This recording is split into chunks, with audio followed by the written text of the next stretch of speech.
Crônicas do Amanhecer, por Feijão Centro Espírita Allan Kardec. Balneário Gaivota, 11 de agosto de 2018. Depressão como a de Beto provoca o suicídio de muitos homens. Sentindo-se um fantasma por não viver a própria identidade e abatido pela distância da mulher que ama, Beto Falcão Emílio Dantas passa boa parte do tempo no quarto, deitado. Às vezes chora, dolorosamente. O protagonista de Segundo o Sol sofre de depressão. Não é um caso apenas ficcional. Milhões de homens padecem em razão do mesmo transtorno. A maioria sofre em silêncio por vergonha de pedir ajuda. A sociedade exige uma postura insensível do macho ocidental, não pode demonstrar fragilidade, carência ou medo. Essa imposição cruel produz milhares de suicídios de homens deprimidos que não buscaram tratamento. O número de mortes relacionadas à deterioração da saúde mental cresce assustadoramente. A depressão é a principal causa de suicídio no mundo. A cada ano, cerca de 11 mil brasileiros se matam, destes, 79% são homens. Os dados são do Ministério da Saúde. Na novela das 21 horas da Globo, Beto foi obrigado a viver uma existência mentirosa. Dado como morto num acidente aéreo, assumiu a identidade de Miguel, um falso primo do finado cantor de axé transformado em ídolo póstumo na Bahia. O dinheiro procedente do golpe proporciona conforto, mas não ameniza o drama existencial do rapaz. Ele se sente um morto-vivo e passa a hostilizar quem faz elogios a ele próprio, ou melhor, ao saudoso Beto Falcão. São quase 20 anos de farsa. Quem suportaria abrir mão de ser quem se é por tanto tempo? A outra fonte de tortura emocional é Luzia Ariela. Beto está mais apaixonado do que nunca. Depois de um caloroso reencontro com a ex-marisqueira, perdeu novamente contato com ela. Esse desencontro consome sua alma. Poucos folhetins mostraram um herói sofrendo tanto por uma mulher. O músico de Segundo o Sol está, aos poucos, morrendo de amor. Sua família acha que a cura está na reconciliação com a vilã Carola Débora Seco. Somente o filho dele, Valentim Danilo Mesquita, igualmente sensível e também apaixonado por uma mulher de história complexa, garota de programa Rosa Letícia Colim, consegue compreender o sofrimento de Beto. Os dois são os mocinhos mais martirizados na teledramaturgia recente da Globo. O autor João Emanuel Carneiro usa Beto Falcão para conscientizar os telespectadores contra o tabu de que homem não pode sofrer. As causas de aflição são variadas: pressão no trabalho, insatisfação no relacionamento, crise financeira, impotência sexual e debilidade pelo envelhecimento estão entre as mais comuns.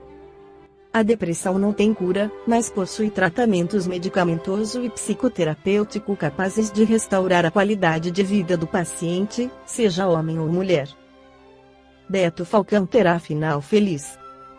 Mas a vida não é uma novela. Por isso é tão importante discutir a depressão até mesmo em obras de entretenimento, feitas teoricamente apenas para afastar por algum tempo as pessoas de suas dores cotidianas. No livro Temas da Vida e da Morte, pela psicografia de Divaldo Pereira Franco, o espírito Manuel Filomeno de Miranda esclarece que o suicídio é remanescente do primitivismo humano, que permanece arrebanhando as vítimas indefensas, que lhe tombam nas urdiduras intrincadas. Decorrência da revolta espiritual do ser ante as circunstâncias, os acontecimentos, estados da alma que lhe parecem adversos, é a solução enganosa que se deixam conduzir todos aqueles que preservam os seus conflitos e os ficham na área mental da insatisfação e do desespero sistemático. A ignorância propositada ou a reação consciente aos estatutos divinos, que pessoa alguma, na chamada civilização moderna, pode ignorar, produzem indiferença pelos valores sublimes da vida, liberando o homem da responsabilidade e do dever de lutar, obstando-lhe a perseverança nos objetivos relevantes a que se deve entregar. Os instintos agressivos, não disciplinados, explodem-lhe, em rebelião indômita, em face do menor desgosto real ou imaginário, diante de qualquer insucesso natural em todos os empreendimentos, fazendo que seja estabelecida uma neurose depressiva de culpa ou de transferência, acusando-se, autopunindo-se ou responsabilizando os outros, a sociedade, assim se arrojando no poço sem fundo da autodestruição, que apenas atinge corpo. Os comportamentos materialistas, em modernas escolas da psicologia, pretendem relacionar o suicídio com baixas cargas da serotonina no cérebro, facilitando a compreensão do episódio autocida graças a um neurotransmissor de natureza química. Sem dúvida, nessas dezenas de substâncias químicas que atuam como neurotransmissores no controle da atividade cerebral, respondendo pela área da emoção, defrontamos as causas de muitas ocorrências psíquicas, emocionais e físicas.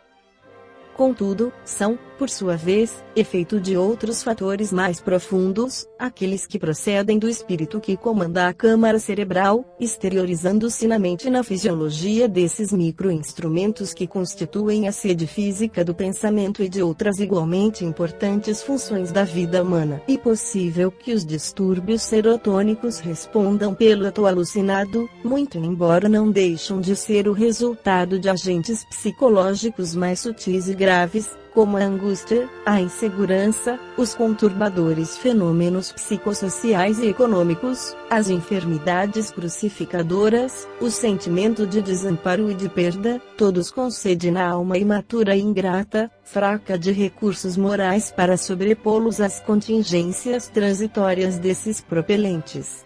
Ao ato extremo.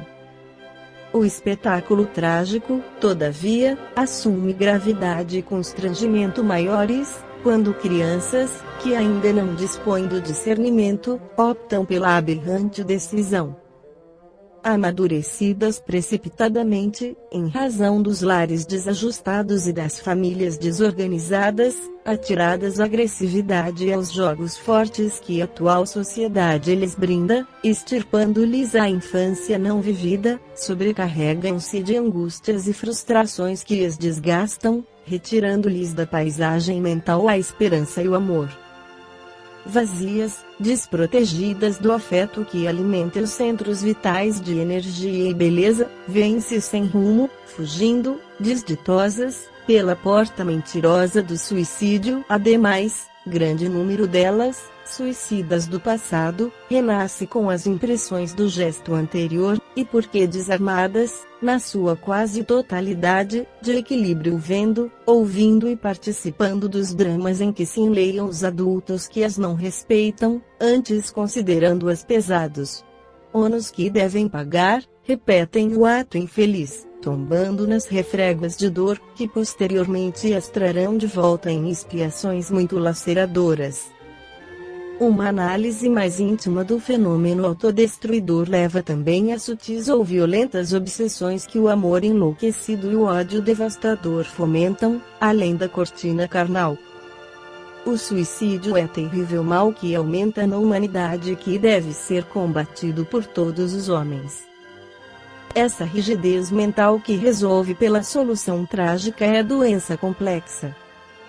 Conscientizar as criaturas a respeito das consequências do ato, no além-túmulo, das dores que maceram os familiares e do traje às leis divinas, é método salutar para diminuir a incidência dessa solução insolvável. Dialogar com bondade e paciência com as pessoas que têm propensão para o suicídio, sugerir-lhes dar-se um pouco mais de tempo, enquanto o problema altera sua configuração, evitar oferecer bases ilusórias para esperanças fugazes que o tempo desmancha, estimular a valorização pessoal, acender uma luz no túnel do seu desespero, entre outros recursos, constituem terapia preventiva, que se fortalecerá no exercício da oração, das leituras otimistas, espirituais, nos passes e no uso da água fluidificada. Aquele que tenta o suicídio e não o vê consumado é candidato natural à recidiva, que culmina tão logo se lhe apresenta o móvel desencadeador do desejo. O suicídio é o mais grosseiro vestígio da fragilidade humana, que ata o homem ao primarismo de que se deve libertar. O homem é, na verdade, a mais alta realização do pensamento divino, na Terra, caminhando para a glória total, mediante as lutas e os sacrifícios do dia a dia. Esta foi a crônica do amanhecer de 11 de agosto de 2018. Por Feijão Centro Espírita Allan Kardec.